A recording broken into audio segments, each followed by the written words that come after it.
بسم اللہ الرحمن الرحیم۔ محترم حضرات، السلام علیکم ورحمۃ اللہ وبرکاتہ۔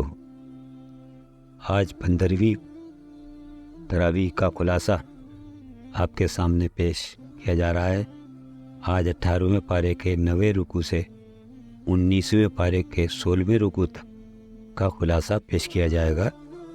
سب سے پہلے سورہ النور کے 3 رکوع کل پڑھے گئے تھے، مگر مضمون کی اہمیت اور تسلسل کے پیش نظر پوری صورت کا پس منظر اور نکات پیش کیے جا رہے ہیں۔ یہ سورہ مدنی ہے۔ اس سے پہلے سورت المومنون مکی تھی۔ اس میں ایمان کے جو تقاضے، نمازوں میں خشوع و خضوع، لغویات سے پرہیز، تزکیہ نفس، زکوٰۃ، سرمگاہوں کی حفاظت اور جنسی جذبات کو قابو میں رکھنا، اپنی امانتوں و قول و قرار کی پاسداری، ان کے اثرات ظاہر ہیں کہ مکے میں رہتے ہوئے مسلمانوں کی انفرادی زندگیوں میں ابھر سکتے تھے، اس لیے کہ مکے میں ان کی کوئی اجتماعی اور مؤثر قوت نہیں تھی۔ لیکن ہجرت کے بعد جب مسلمان مدینے میں جمع ہو گئے اور ان کی ایک اجتماعی اور سیاسی شکل بن گئی، تب وقت آیا کہ اس ایمان کے تقاضے ان کی معاشرتی زندگی میں بھی نمایاں ہوں۔ چنانچہ جس رفتار سے حالات سازگار ہوتے گئے، معاشرے کی اصلاح کے احکام نازل ہوتے گئے اور ایمان کی نورانیت جو اب صرف افراد تک محدود تھی، ایک پورے معاشرے کو منور کرنے لگی۔ سورہ نور اسی سلسلے کی ایک صورت ہے جس میں اہل ایمان کو ان احکام اور ہدایات سے آگاہ کیا گیا ہے جو ان کے نئے تشکیل پانے والے معاشرے کو ایمان کے اثرات سے مزین اور منافی ایمان مفاسد سے محفوظ رکھنے کے لیے ضروری تھے۔ شروع میں فرمایا یہ ایک عظیم صورت ہے، ہمارا اتارا ہوا فرمان جو احکام دیے جا رہے ہیں ان کی حیثیت فرض کی ہے، جن کی اطاعت بے چوں چرا کی جانی چاہیے۔ پھر زنا کا ذکر کیا کیونکہ معاشرے کے انتشار و فساد میں سب سے زیادہ دخل اسی کو ہے۔ معاشرے کے استحکام کا انحصار اس بات پر ہے کہ رحم کے رشتوں کی پاکیزگی برقرار رکھی جائے، ان کا احترام کیا جائے اور انہیں ہر طرح خلل اور بگاڑ سے محفوظ رکھا جائے۔ زنا اس پاکیزگی کو ختم کر کے معاشرے کو بالآخر ڈھور ڈنگروں کا ایک غلہ بنا کر رکھ دیتا ہے۔ رشتوں پر سے باہمی اعتماد اٹھ جاتا ہے۔ اسی لیے اسلام نے پہلے دن سے اس انتشار کو روکنے کے لیے تفصیل سے احکام جاری کیے اور زنا کی سزا کو دین اللہ قرار دیا، یعنی اللہ کا دین۔ آج کل یہ فلسفہ گڑھا گیا ہے کہ جو لوگ جرم کرتے ہیں وہ ذہنی بیماری کے سبب کرتے ہیں، اس وجہ سے وہ سزا کے نہیں بلکہ ہمدردی کے مستحق ہیں۔ ان کی تربیت اور اصلاح کرنی چاہیے۔ ان فلسفے کی وجہ سے خدا کی زمین گنڈوں اور بدماشوں سے بھر گئی ہے اور چاروں اور زانیوں کی ہمدردی میں لوگ، یہاں تک کہ مسلمان بھی نعوذ باللہ خدا سے بھی زیادہ رحیم بن گئے ہیں۔ معاشرے کی خرابیوں سے بچانے کے لیے جو احکام دیے گئے ہیں ان میں سے چند اہم ہیں۔ نمبر 1، مسلمان مرد عورت کا یہ حق ہے کہ دوسرے افراد ان کے بارے میں اچھا گمان رکھیں اور جب تک دلیل سے کسی کا غلط ہونا ثابت نہ ہو جائے، سنی سنائی باتوں پر کوئی فیصلہ نہیں کرنا چاہیے۔ نمبر 2، شریر لوگوں کو بھی کھلی چھوٹ ملنی چاہیے، بلکہ انہیں برائی سے روکنا چاہیے اور مسنون طریقوں کی تلقین کرنا چاہیے۔ بدمعاش لوگ اچھے معاشرے کو برداشت نہیں کر سکتے، اس لیے بے حیائی کا چرچا کرتے ہیں، مگر یہ بات خدا کے نزدیک بہت بری ہے۔ بے حیائی پھیلانے والوں کے لیے دنیا اور آخرت میں رسوا کرنے والا عذاب ہے۔ بے اجازت ایک دوسرے کے گھروں میں داخل ہونا نہیں چاہیے۔ 3 دفعہ اجازت مانگنے پر بھی جواب نہ ملے تو واپس لوٹ جانا چاہیے۔ عورت اور مرد دونوں کو آمنا سامنا ہونے پر نگاہیں نیچی رکھنے کا حکم دیا گیا، کیونکہ دونوں کے درمیان سب سے پہلا قاصد نگاہ ہوتی ہے۔ نفسیاتی اشتعال سے بچنے کے لیے باوقار لباس پہننے اور دوپٹہ اوڑھنے کو ضروری قرار دیا گیا، جس سے سر اور گریبان کو ڈھانکا جائے، یہاں تک کہ سینہ بھی چھپ جائے۔ نمبر 7، بیوہ عورتوں اور لونڈی غلاموں تک کا نکاح کرنے کی تاکید کی اور کہا کہ جب کوئی نکاح کی عمر کو پہنچ جائے تو لازماً نکاح کا بندوبست ہونا چاہیے۔ کائنات کی نشانیوں پر غور کرنے کی دعوت دی کہ اس کائنات میں تمام اختیارات اور تصرفات کا مالک اللہ وحدہ لا شریک ہے۔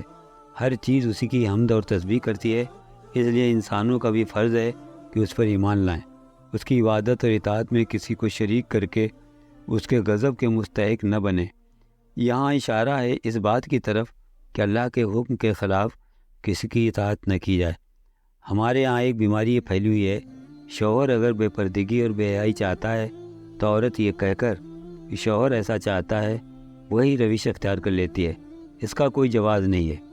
منافقین کو تنبیہ کی کہ انہوں نے جو روش اپنائی ہوئی ہے کہ مفاد کی حد تک خدا اور رسول کا کہنا مانتے ہیں اور مفاد کے خلاف ان کے حکم ٹال جاتے ہیں، یہ روش اب نہیں چلے گی۔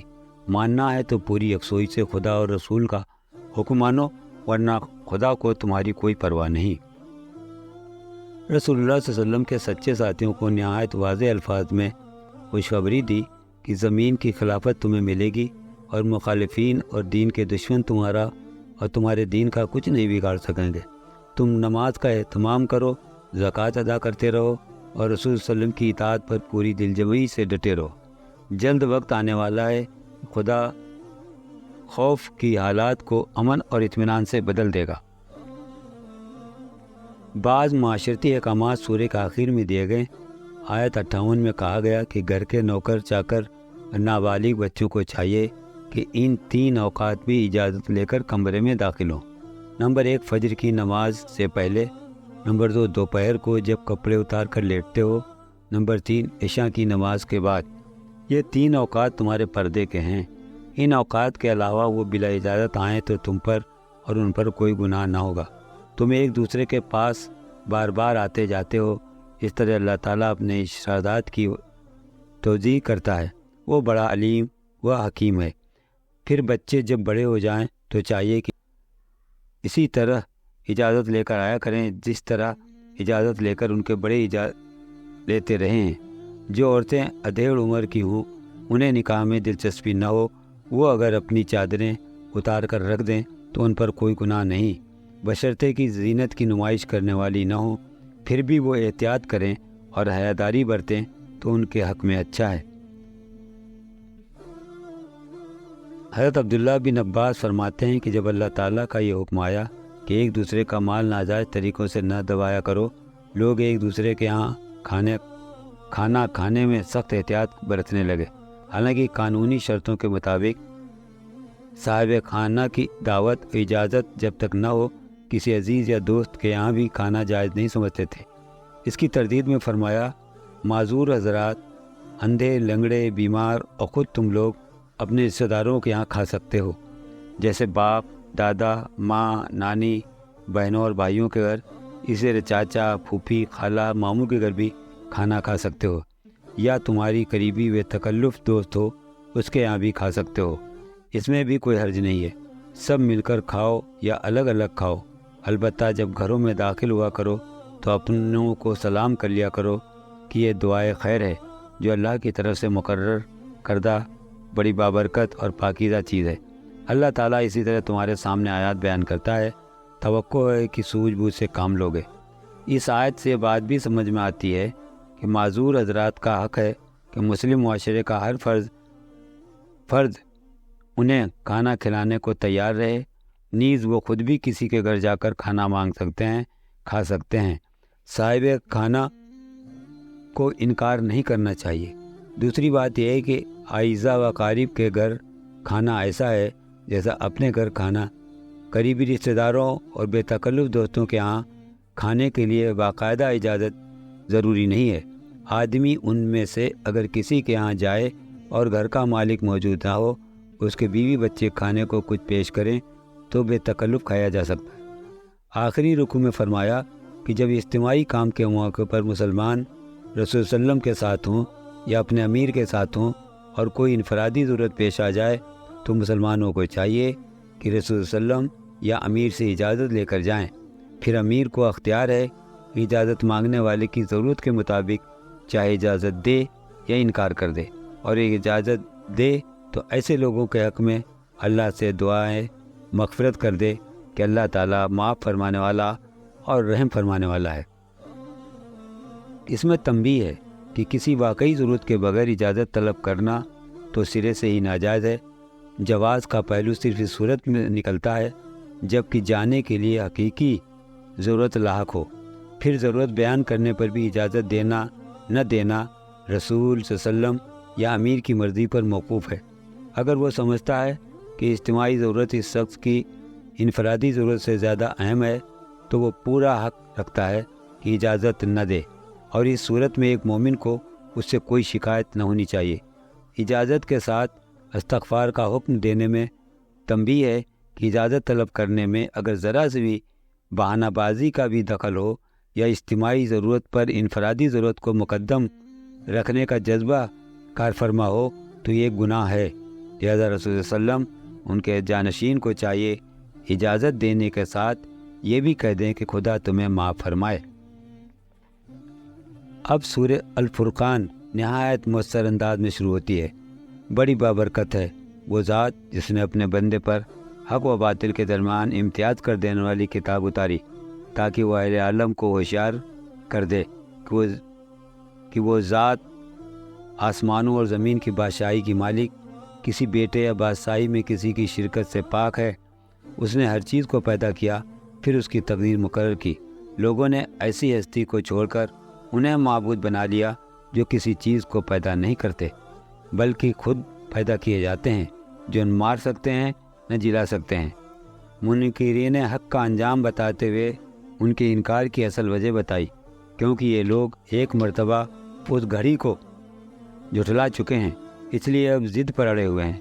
مگر جب یہ اس گھڑی کے آنے پر ہاتھ پیر باندھ کر بھڑکتی ہوئی آگ میں ایک تنگ جگہ ٹھونسے جائیں گے تو اپنی موت کو پکارنے لگیں گے۔ اس وقت ان سے کہا جائے گا، آج ایک موت نہیں بہت سی موتوں کو پکارو۔